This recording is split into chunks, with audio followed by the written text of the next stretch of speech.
Le Parlement syrien en pleurs à l'annonce de la mort du président Hafez al-Assad. Un peu plus d'un mois plus tard, le 17 juillet 2000, son fils cadet, Bachar al-Assad, ophtalmologue de 35 ans, lui succède. Avant la mort accidentelle de son frère aîné, rien ne le prédestinait à diriger la Syrie. Bachar al-Assad régnera comme son père, d'une main de fer.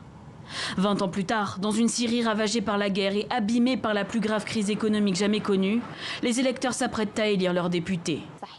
Les revendications des gens sont des demandes simples pour vivre. Leur préoccupation est de savoir comment obtenir leur nourriture et leurs besoins quotidiens. Ce sont les mêmes demandes, elles n'ont pas changé. Aux côtés de Bachar al-Assad, des hauts responsables, tous issus de la minorité alaouite.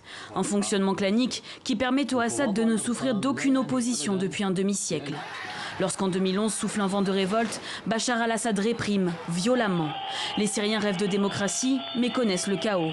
Nous gagnerons sans aucun doute contre cette conspiration. Ils ont maintenant atteint les dernières étapes de leur complot et ce sera la fin pour eux et pour leur plan.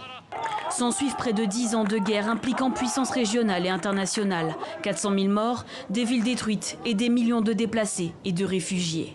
Une guerre d'autant plus complexe qu'en 2014, le groupe État islamique proclame un califat sur de vastes territoires conquis en Syrie et en Irak. Aujourd'hui, Bachar al-Assad a repris 70% du pays grâce au soutien russe et iranien.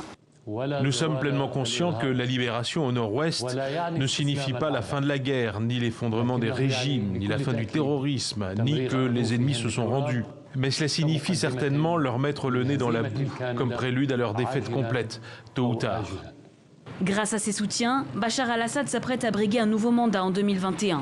Il pourrait encore rester au pouvoir près de 15 ans. Dans son ombre, son fils Hafez, qu'il préparait déjà à devenir son successeur.